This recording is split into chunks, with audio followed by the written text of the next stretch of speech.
Apa kabar teman-teman semua? Mudah-mudahan kita selalu diberikan kesehatan, panjang umur, Allah limpahkan rezeki, dan Allah selesaikan segala permasalahan serta urusan kita. Amin, ya Rabbal Alamin. Bayangkan ini, hari ini Anda menyimpan gaji sebesar 10 juta rupiah di rekening tabungan biasa. Anda merasa aman, merasa tidak berisiko, dan merasa sudah mengambil keputusan yang benar. Tetapi, 1 tahun kemudian, tanpa Anda sadari, uang itu bukan bertambah, justru menyusut. Biaya administrasi Rp15.000 per bulan berarti Rp180.000 setahun. Saldo Anda otomatis turun menjadi sekitar Rp9.820.000. Itu belum selesai. Ketika harga kebutuhan pokok, pendidikan, dan biaya hidup naik rata-rata 4%, daya beli uang Anda kembali tergerus sekitar Rp400.000. Secara angka, uang Anda terlihat utuh, tetapi secara nilai, uang Anda diam-diam melemah. Niatnya ingin aman, kenyataannya Anda sedang berjalan mundur. Kali ini, saya akan mengajak Anda membandingkan dua pilihan yang paling sering digunakan: deposito digital dengan bunga tinggi dan reksadana pasar uang yang fleksibel. Sekilas terlihat sama, tetapi mekanismenya sangat berbeda. Mari kita mulai dari deposito. Banyak bank digital menawarkan bunga 6-7% per tahun. Angka ini terlihat sangat menarik, tetapi yang sering tidak disadari adalah perbedaan antara bunga kotor dan bunga bersih.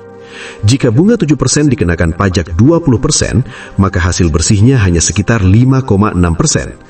Artinya dari 10 juta rupiah, Anda hanya benar-benar menerima sekitar Rp560.000, bukan Rp700.000 seperti yang terlihat di awal. Selain itu, deposito memiliki keterbatasan likuiditas. Uang Anda terkunci dalam jangka waktu tertentu. Jika Anda membutuhkan dana di tengah jalan, ada resiko bunga hangus. Waktu sudah berjalan, tetapi hasilnya bisa nol. Sekarang kita beralih ke reksadana pasar uang. Konsepnya sederhana. Anda menggabungkan dana dengan investor lain, lalu dikelola oleh manajer investasi ke instrumen jangka pendek yang relatif stabil. Keunggulan utamanya ada pada pajak dan fleksibilitas. Keuntungan yang Anda dapatkan tidak dikenakan pajak langsung. Artinya, angka yang Anda lihat adalah angka bersih. Selain itu, Anda bisa menarik sebagian dana kapan saja tanpa penalti. Memang tidak instan, biasanya butuh 1-2 hari kerja. Tetapi justru disitulah kelebihannya. Ia tetap fleksibel, tetapi tidak mendorong perilaku impulsif. Sekarang kita masuk ke simulasi nyata. Misalnya, Anda memiliki 12 juta rupiah. Jika dimasukkan ke deposito dengan bunga 7%, hasil bersihnya sekitar Rp672.000 setelah pajak. Jika dimasukkan ke reksadana pasar uang dengan imbal hasil 5,5%, hasilnya sekitar Rp660.000. Selisihnya hanya sekitar Rp12.000 dalam 1 tahun. Hampir tidak signifikan. Sekarang kita ubah kondisi ke realita. Di bulan ke-7, Anda butuh 4 juta rupiah. Jika uang Anda ada di deposito, Anda berisiko kehilangan bunga. Jika di reksadana pasar uang, Anda cukup menarik sebagian dana, dan sisanya tetap berkembang. Disinilah fleksibilitas menjadi sangat berharga. Sekarang kita lihat skenario paling realistis. Anda menabung 1 juta rupiah setiap bulan. Jika menggunakan deposito, Anda harus membuka banyak kontrak berbeda, ribet dan tidak praktis. Tetapi di reksadana pasar uang, Anda cukup menambah dana ke satu tempat yang sama, sederhana dan konsisten. Dalam 1 tahun, Anda mungkin mendapatkan sekitar Rp300.000 sampai Rp350.000. Memang tidak besar, tetapi prosesnya membangun kebiasaan. Dan kebiasaan inilah yang akan mengubah masa depan finansial Anda. Sekarang ubah cara berpikir Anda.